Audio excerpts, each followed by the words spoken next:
Welcome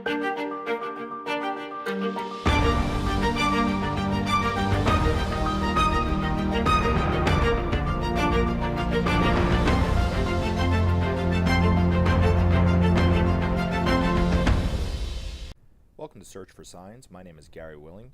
If this information interests you, please press the like and subscribe button and press the bell for notifications.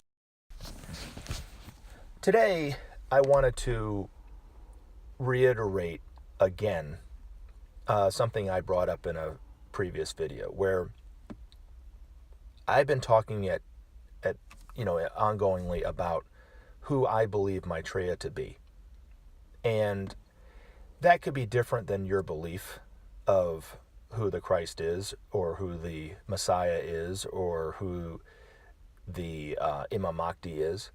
And it really doesn't matter. Your belief and my belief doesn't matter. And as much as I enjoy talking about these things, and as much as I believe in what I'm saying about who Maitreya is, I want you to, again, try to look at this from the perspective of Maitreya as who he is as in regards to his priorities. So it's kind of like how my mom, when I used to eat pasta back in the day, she used to always like to put mushrooms in there, and I hate mushrooms. And she would just say, just pick around the mushrooms. And that was the only way, because if it was either that or not eat the pasta that day. So I had to kind of push all the mushrooms to the side. So if you don't agree that Maitreya is the Christ, that's fine. Don't worry about it. Okay?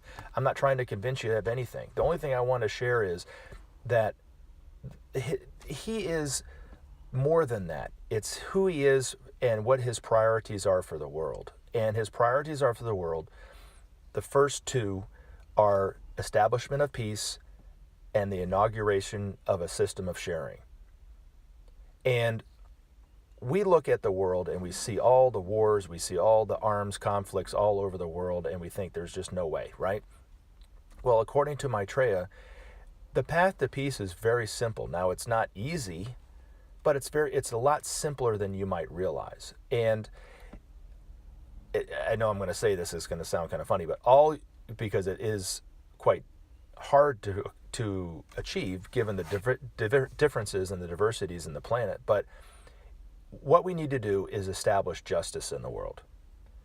Now, in the United States, when you talk about justice, you talk about your rights not being violated or equality, and that's a part of it, right? I mean, you don't want somebody, infringing upon your rights. I get that. But it's more than that. It is the fact that we are all one, that every single person on this planet has a divine right to exist and to be. And we all have a contribution to make to the world. We all have a voice. We all have the right to education, the right to health care, the right to have a standard of living that's acceptable. It doesn't have to be wealthy and rich, but we have a right to live. And in the world today, the vast majority of the people living on this planet are not living, don't have a quality standard of living. They're living below that. They're either starving or they're actually food insecure, where they don't know if they're going to get fed the next day and they have to go days without food or whatever. They might not be starving, but they're hungry. And you can't realize God within yourself if you're starving to death. And so it's an unjust inequality that's in the world today.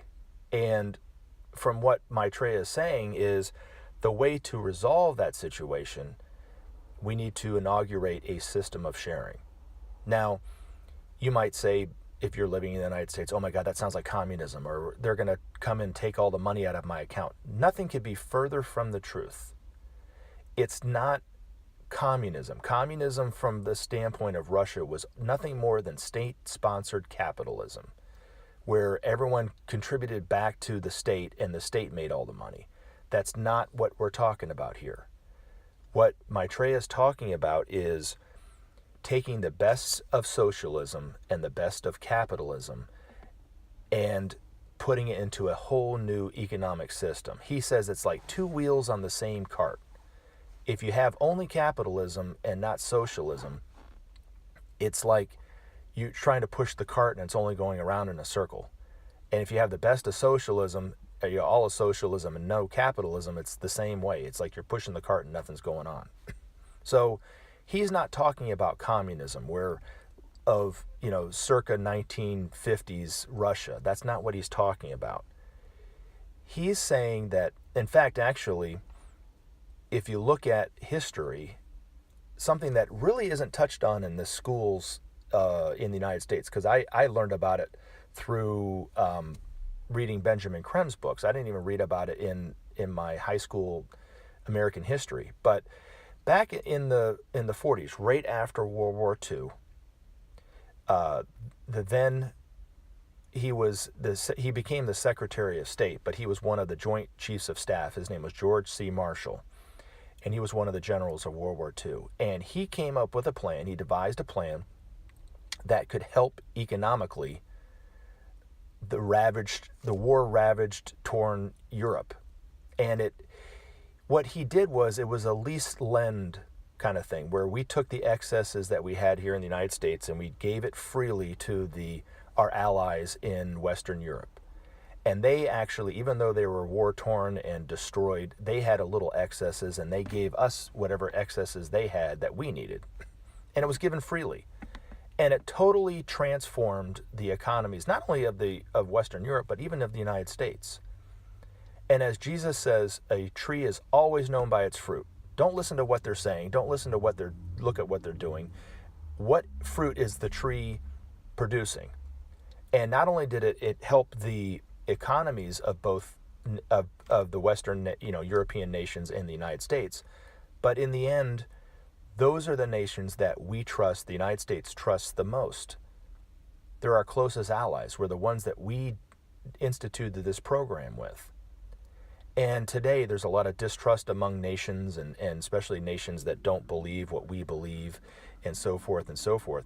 But what the masters are and Maitreya are advocating for humanity is that we institute a global Marshall Plan. Not a plan that comes and takes everybody's money out of their account and gives it to the poor. That's not what he's talking about. He's saying we have excesses, great excesses in the developed world, like the United States and Western Europe. Give those excesses freely to third world countries. Let's say Iraq, right, which is war-torn and ravaged right now. We have excesses of wood or excesses of building products, and we could give that to them freely. They have excesses of oil or copper or whatever they have, natural gas, and they could give those excesses to us freely.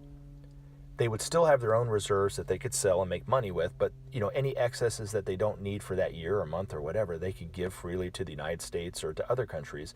Other countries that have excesses of whatever could give to them. And that's all it is. And if we could just do that, according to Maitreya, it would start to create justice in the world. It would start to alleviate some of the tensions in the world. And then once we inaugurate that, it doesn't have to be perfect, but just more of a percentage than we're doing today, it would alleviate a lot of the tensions in the world, and a lot of the wars that are going on right now in these third world countries would start to subside, because these people don't feel like they're living in a just world, and that's why they're lashing out. So according to Maitreya, I'll end the video with this. According to Maitreya, he says, without sharing, there could be no justice. Without justice, there could be no peace. Without peace, there could be no future. Couldn't be simpler. But we have to start with a system of sharing first. We can't have justice without sharing. So thank you for letting me share my information with you and sharing my side of the story, and I look forward to talking to you again in future videos. Have a great day.